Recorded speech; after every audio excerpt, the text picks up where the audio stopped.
It was a moment that rewrote Cristiano Ronaldo's legacy in European football, and for the man in question, it was the ultimate chance to redeem himself. 90 minutes to fulfill his promise, the one he'd made to the Juventus fans. Is there something you'd like to say to our fans before the game?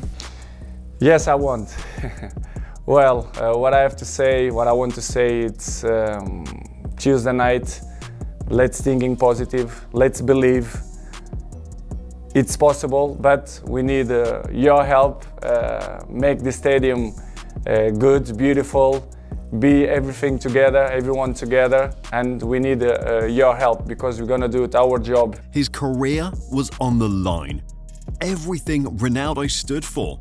He didn't just speak, he'd filled the Juventus fans with confidence, with a belief that what looked impossible could actually happen. The question wasn't really about the comeback.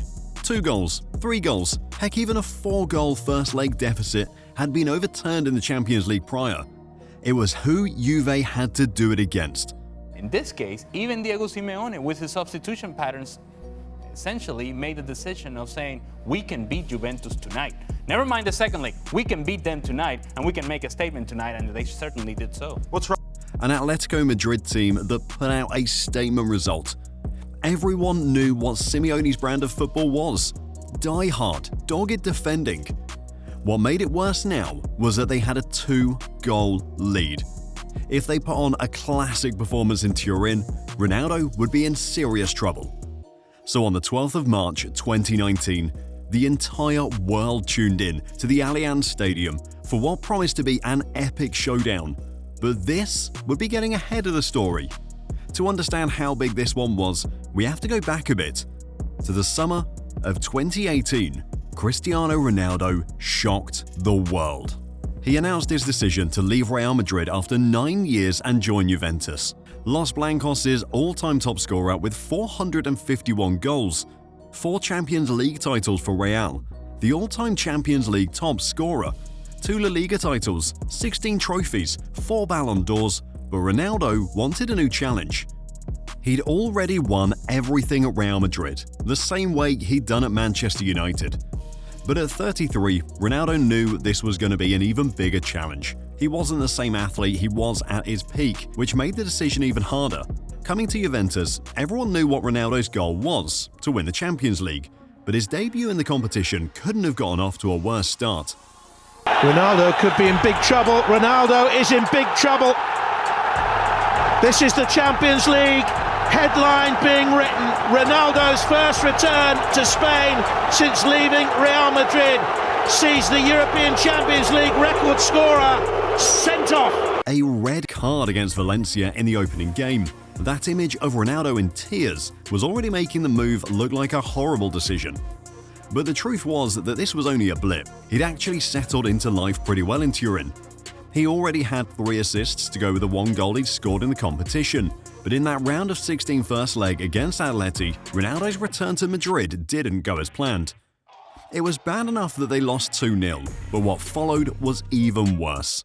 I'll tell you what that is in a couple of seconds, but first, be sure to hit the subscribe button to Futbol Historia for more videos like this.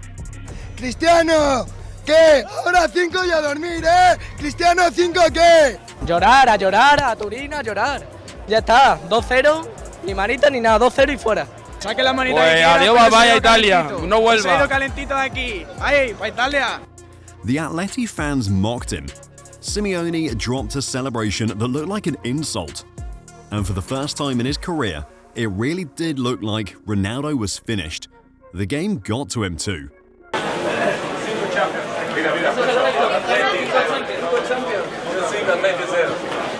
Ronaldo's words felt like a man who'd suffered a bad defeat. He had to subtly remind the Atleti support how many Champions League titles he'd won as a player than they'd done as a club, 5-0. And so, heading into that second leg at home, Ronaldo promised the lot. Everyone was there, his partner Georgina, his kid Cristiano Jr. Add this to almost the entire planet watching to see if Ronaldo could really keep his promise and qualify Juventus to the quarterfinals, or if Simeone's dark arts would be too much to overcome, and the show was on. Ronaldo looked like a man on a mission, and as soon as that whistle hit, it was showtime. Juventus bossed the opening 3 minutes. With a deafening noise at the Allianz Stadium, Matuidi popped a shot from yards out. It got blocked. Atleti's game plan was simple. They were prepared to sit back and look for the spaces to attack on the counter with Griezmann and Morata, because they knew Juve would push to take the lead early on.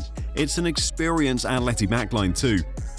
Diego Godin and Jose Maria Jimenez as centre-backs, Santiago Arias and Juan Fran as fullbacks. Simeone counted on executing the same plan he'd worked on in the first leg. But what he didn't count on was just how bad Juventus wanted to make an early impression, especially Ronaldo. He was involved from the start, and just 4 minutes in, he thought he'd played his part in giving Juventus the lead. Spinazzola's in there. Keeper's missed it. It's in the back of the net. The whistle's gone. Chiellini thought he'd scored. Ronaldo says it's a goal. Juventus want it to be double-checked. And Bjorn Kaupers is trying to keep a cool head here. It was a challenge on Oblak that forced the goalie to spill, and Chiellini tapped in the rebound. 1-0 Juventus. But it was controversial. The Atleti players alongside Simeone believed Oblak was fouled by Ronaldo in the lead-up to the goal. The Juve players had already started celebrating. This one went to VAR, and a minute and 40 seconds later, the referee had reached a decision. No goal. The early lead Juve thought they had was wiped out. Still, it was a clear sign for both teams what was at stake. Simeone had a specific plan for Ronaldo. He knew even though Juventus sat up in a 4-3-3, Ronaldo wasn't going to be stationary. He'd drift from the left and attack central positions. But Max Allegri had a different game plan for Juve and Ronaldo. The best way to get past a team that defends with everything? Quick switches. They had the personnel too. Ronaldo was the target, but the supply lines were going to be key. The fullbacks João Cancelo and Leonardo Spinazzola, Federico Bernardeschi. In the opening 15 minutes, it seemed to be working. Cancelo and Spinazzola managed to find the spaces out wide, but getting the ball into the final third was the issue. Atleti crowded the area with resolute defending, and Juve had to resort to shots from miles out. Juve needed to up the tempo. In particular, Ronaldo was getting marked from the left. He started to come in more centrally to play closer to Mandzukic up top, which made sense too because of how high up Juve were playing. They'd squeezed Atleti into their half. Ronaldo didn't need to stay wide anymore. He needed to be closer to the goalmouth action. But there was something else about Ronaldo in the system no one else had picked up. That he was playing on the left didn't mean he was static. Ronaldo was mobile. Because it was a front two, he and Mandzukic usually interchanged positions to give the Atleti backline different problems to deal with in seconds, and pretty soon, Ronaldo found his moment. As soon as Federico Bernardeschi picked the ball up, it was the perfect opportunity. Rather than run toward the ball early, he peeled off behind Juan Fran at the far post. Ronaldo knew the cross would come. If the quality was good, he'd have half a chance. Turns out, that was all he needed. In from Bernardeschi. Ronaldo! Doing what Ronaldo does! He'd stolen that half a yard from Juan Fran, and with the leap gave Juventus the lead. The comeback was on. The timing and the movement, heck, everything about the goal was classic Ronaldo. That hang time in the air to wait just a few seconds to properly connect with the ball. The leap. Allegri had seen the way forward. Simeone saw it too, but the difference was that one chose to be proactive, while the other took a gamble. Allegri knew how to unlock Ronaldo in this form now. Get the ball wide, specifically to either Bernardeschi or Spinazzola. The duo were causing havoc for Atleti's fullbacks. Both Juan Fran and Arias were struggling to deal with the threats from out wide. Bernardeschi came close with a free kick that just went over the top, and then a bicycle kick wide of the post. Minutes before the end of the first half, Ronaldo gets another header. This time it's Spinazzola with the cross, but he sends the header wide, right on the 45th minute. Chiellini forced Oblak into a stunning save from a corner, and like that, it was half-time. The analysis? Allegri and Juventus were playing to Ronaldo's strengths. His leap and hang time were unmatched. The more they swung balls into the box, the greater the chances of Ronaldo connecting with a cross, like he'd done with the first goal. But they were mixing up the threats too. The supply line from out wide. Down the middle, Matuidi and Emre Can were combative, meaning Atleti, for large periods in the first half, didn't have an escape route. They sat back to defend and worked on scraps. But even with the encouraging signs, the scoreline still told a different story. It was still 2-1 to Atletico Madrid on aggregate. If the game ended at that point, it was Atleti who'd qualify, meaning Juve had to up the tempo in the second half, and they didn't waste any time picking up from where they'd left off. Just 2 minutes into the second half, something bizarre happened that changed everything.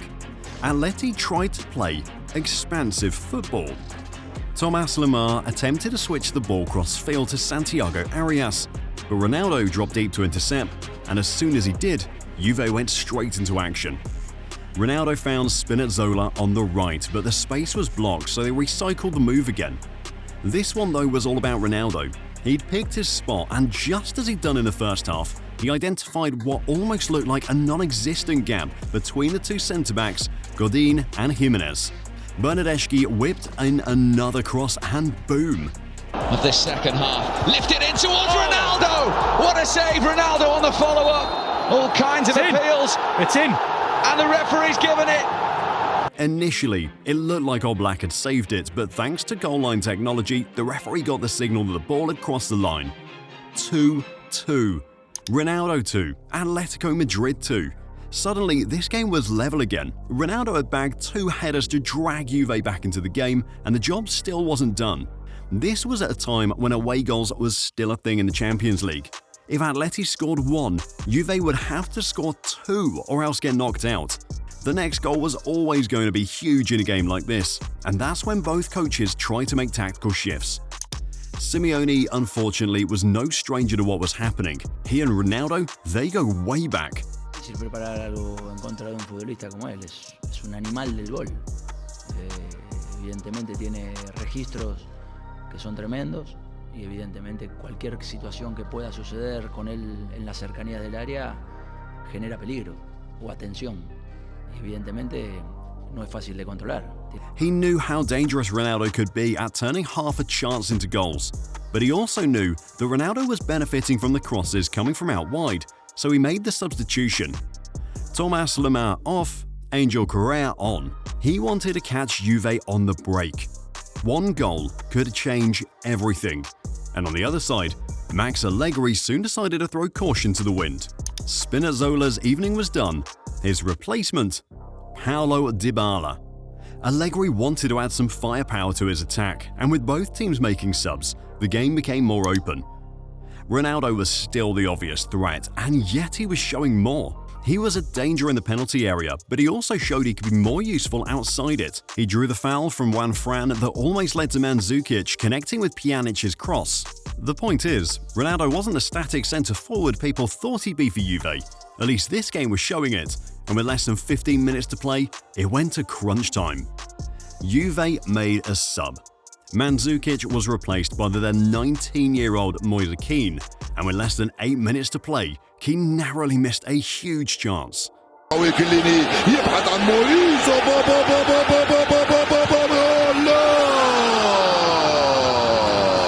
What this did, though, was give Juve more belief.